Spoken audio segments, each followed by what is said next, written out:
What happens when car manufacturers ignore what their customers are actually looking for? Well, this is what you have. You have Rams upon Rams upon Rams piling up. You have Jeeps all over the place. You have Dodges, and you have Chrysler products like this that aren't selling. So it's no surprise car companies like Toyota and Honda have been in shortages in the last couple of years. They're playing on-time delivery. So you order it, it goes in, it comes out 3 months later and you get it. They don't fill up their lots a whole lot. But unfortunately, Ram, Chrysler, Stellantis products, like we're looking at a lot of these Jeeps and Dodge product, were shooting for the moon and loaded up their car lots. When there was shortages, they filled their lots. But the prices went up with it. And unfortunately, people didn't have the money to tolerate and stomach the sheer cost of a lot of these vehicles. Because right here we have the latest Dodge Hornet. Yes, cute little SUV. Right there's your Hornet. It's nice little details. And this is basically an Alfa Romeo Tonale. It has all the great details on the back. And this is basically inspired by a European brand. Unfortunately, this isn't Europe. We're talking North American, Canadian, US market is the very market that feels like it's being isolated. And while Jeeps like this become available, what we have here is a Wrangler Rubicon X 4xe and has a whole pile of options right there, as you can see, an $85,000 sticker price. But this vehicle here, in fact, is a plug-in hybrid. You'll notice the little blue hooks on there, and you see all the blue hooks? That means you've got some plug-in hybrid right here. That's the giveaway. So they have plug-in hybrids for the Wranglers, the Grand Cherokees, the Hornet RT, PHEV, and a few other models. So generally, they've been making the majority of their electrification sales through plug-in hybrids, but yet, unfortunately, Stellantis is saying that's not really where we want to put our energy. We actually want to start further developing the full EV or battery electric vehicle and bring it to the Recon, which is a rebadged version of a Wrangler like this, which is absolutely amazing because I had another viewer reach out, heard about the same news that's inspired this video, that there was going to be a full battery electric Wrangler like we're seeing right there. And Johnny asked the question, well, it seems like a good idea because they're so heavy on gas and they've always have been gas guzzlers. So to go the hybrid route sort of makes sense for a lot of these Jeeps. But unfortunately, to go full battery electric, what does that actually mean if I'm going out camping, which is these vehicles are meant to be in the backwoods and the back roads and in the back 40, and then where do I plug it in? To a tree? Into a rock? Into the ground? Great point, Johnny. I agree. So executives over at Stellantis are saying that they're not forgetting about the core foundation.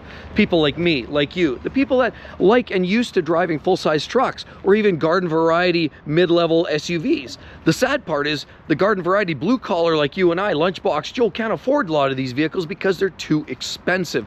So in a lot of ways, they have sort of abandoned that clientele. And now instead of being able to afford a garden variety Stellantis product like a Ram, like right here, we have basically an entry-level heavy-duty truck. It's 4x4. It's got the chrome wheels, just like my 2003 from back in the day. Same handles from my 2003.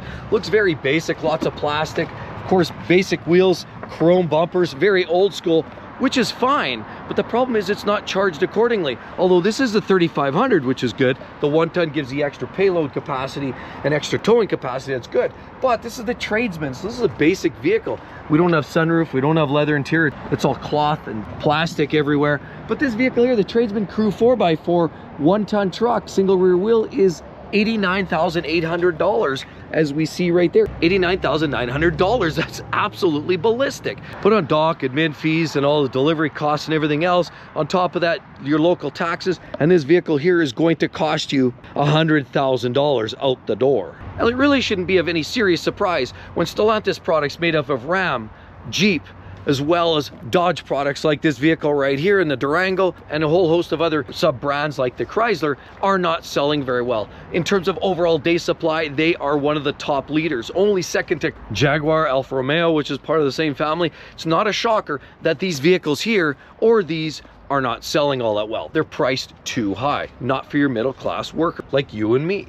So when I see a car lot full of vehicles, like full of trucks like this and more trucks like that and another row of more trucks and more trucks, it tells me one thing: these vehicles aren't selling. There's usually only a couple reasons. They're catastrophically brutal for reliability and they have a bad reputation, which these are mediocre, so that's not the issue. The other point is price. Price has gotten so out of hand here recently with Stellantis brand because they are trying to upscale themselves. They're all trying to promote themselves as more of a luxury brand. And here we have a little Compass. Yes, nothing too fancy, basic. They're colored, nice piano gloss finishing there. Very generic set of wheels, lots of plastic finishing all over. And this vehicle here is basically one of their entry levels. The Renegade is the ultimate lowest. Is that a Panda perhaps? Either way, the Compass here is one of their lowest vehicles in terms of the pecking order in this manufacturer. Here, let's take a look. How much do you think this vehicle's cost? Here right now we have a Compass Altitude 4x4 and it stickers at $48,710. Out the door, that's $55,000. That's way too rich for me. So instead of focusing on all these garden variety meat and potatoes vehicles like they earn their reputation with Ram vehicles, a lot of people that I've talked to said they can no longer relate. The vehicles are too expensive, they don't have the reliability that they're looking for, and it feels like the organization, since taken over, has lost some of that connection with their core clientele. As a matter of fact, they want to go all in with battery electric vehicles and prioritize it way over ICE and way above plug-in hybrid electric vehicles. Even though they've been leading the sales on the hybrid plug-ins, that's not good enough. They want to go all in with battery electric vehicles, but they say they're not abandoning the core clientele. Actions speak louder than words. And we know some of their competition, GM as well as Chevy and Ford, have all openly admitted that going full battery electric vehicle is clearly a mistake. We've seen some scaling back on supply chain requests. Battery electric vehicle production has gone down.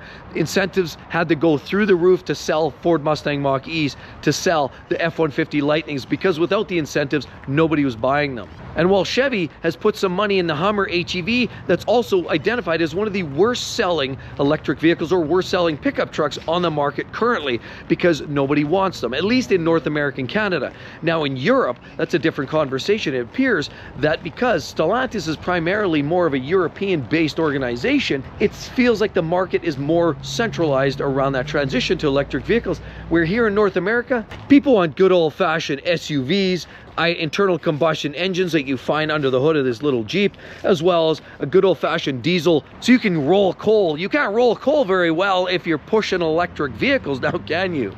But people just want something that's more reasonably priced. And unfortunately, it seems that a lot of the independent dealers are stuck between a rock and a hard place, because now for the development of these electric vehicles comes high escalated costs to pay for them by the production and sales of these internal combustion vehicles. And in doing so, these vehicles are not selling.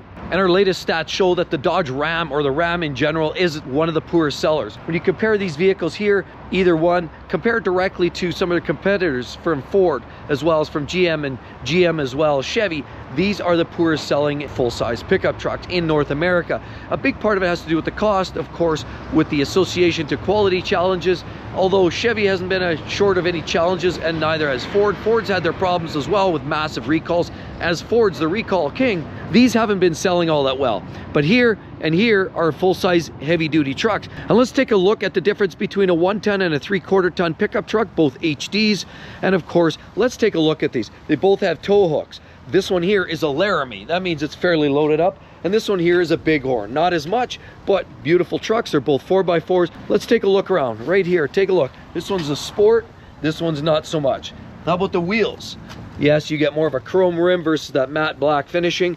Here you get colored handles on both, as well as you get the oversized doors, and the mirrors are the same treatment on these. They both get the Cummins turbo diesel engine on these vehicles, and this one's an HD. This is a 3500 HD, surprisingly, which is weird because it looks like it's sitting a little lower, and this is a 2500 HD right here. This one looks like it's a slightly higher spec. We got all the black trim, and this one's got the chrome trim. Regardless, let's check on the price, because even a base trim is still a significant amount of money. We already saw a $90,000 1-ton truck that really had no features. It was a Tradesman. This one here is costing $114,000 right there, 114 grand for this Laramie 1-ton diesel truck. And where's this 3/4 ton right here? This is a cost of $89,000 for this rig. And here we have a new old stock parked right here. Hey buddy, how much do you think this truck is worth? This is a GT. Oh, you're not sure? Well, let's take a look. We know the birds aren't loving it. They're taking care of their business all over the place on this vehicle. And this is a 1500 Hemi E-Torque, which has some great wheels on it. This is the new old stock. This one here is a 2024 model year. As we can see, yeah, you've got some nice wheels on here. Whoa, there's a bone on there. I don't know what that's all about. Oh, wheels are falling off as well too. That's kind of strange, but you do have a spray and liner already and a slider window. But here we have a 2024 1500 Sport Night Crew 4x4 Hemi E-Torque as as we see right over there. And this one is actually priced at $88,015. It's no wonder the birds aren't loving it, but the half-ton Rams are probably the trucks that are the only thing keeping the Ram brand going. Because right over there is the other vehicle that's very, very poorly selling right now. About 12,000 sold in the first quarter of 2024 is this vehicle right here. And it's a wannabe pickup truck, but is basically on a Jeep platform. We're talking about the Jeep Gladiator. Like I said, only a couple dozen thousands of these have sold across North America. Not the highest selling, certainly not a catastrophic failure like the Hornet, but these don't sell all that well either. And a big part of it is the sheer cost. The worst part is these manufacturers keep trying to pitch the same product over and over again. And back in 2022, when prices spiked, sales spiked, as well as cost of living just continually climbed over higher and higher and higher because interest rates started to go through the roof. It meant a lot of people bought at a high point. And then 2 or 3 years later, they lost their job. They had to give their money back, whether it's through CERB or government handouts. They had to start handing that money back. And now a lot of these vehicles people were buying in 22 are now in a place where they're actually having to turn them back in. Repossessions, yes, that's the other big issue. There's less people in the pool. There's a lot of people trying to rebuild credit because of repossessions now. Repossessions are on the rise, and we're seeing the climb year steadily, month over month. Repossessions are getting worse, and the banks aren't showing much mercy. They want their money and they want it now, and that's the problem. People now are broke, and it's sign. These are all a sign of the times. It's not just that these manufacturers' vehicles are so highly priced, which they are. It's not that the fact that cost of living is extremely high, because it is. There's still that pocket of people that actually have the funds, the resources, that want to do it, but are resisting the urge. They say, well, I might have 15 grand in the bank. I could put it on deposit. I can get myself into one of these brand new Jeep Sports, for example, which if I look at this here, it's a 24 model year already. This is already new old stock. This is $50,000 base price. How did we get up to $66,000? How did we get $17,000 almost in options on this vehicle? It's 20% upgrade just by throwing on a few options. This is already a sport 4x4. This is already a base model. People are showing a little extra caution. They're taking their time. They're scared. They're scared about the economy, their job, about what their spouse is doing and whether the family's going to remain intact. They're worried about the politics. They're worried about a lot of things in today's world. There's a lot of distractions.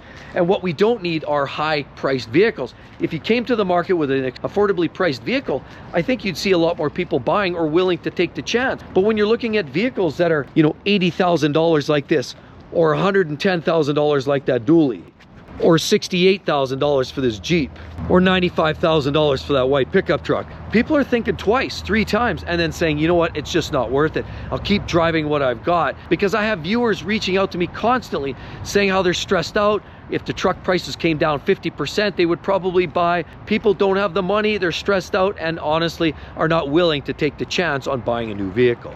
So on top of half the executive structure being shuffled, punted out, retiring, and new ones coming in, it's clear that the North American market needs some serious attention. They're being ignored. And as well, in the UK, there's some big problems with Stellantis too, possibly calling it quits because of manufacturing challenges and some of the regulations for quick EV transitions. On top of it, each individual dealers now wrote a letter to the CEO of Stellantis saying, we need more support. Costs are not competitive. Leases are not competitive. Finances are not competitive. The vehicles and the technology is not competitive. And the worst part is the average vehicle in the Stellantis lineup is $10,000 higher than its direct competitor in every other manufacturer, clearly showing why the day supply is at least double within the Stellantis fold with Jeep, Dodge, Ram, Chrysler as it is of any other manufacturer on the planet today. 150, 200, 300 days supply. It's pretty clear a major overhaul, restructuring of this organization is going to be what it takes, as well as listen to the customer. The buyer is what keeps the business in order. And with all of that said, be sure to check out there are actually some great deals out there this summer. Hope to see each and every one in the next one. See you real soon. Bye-bye.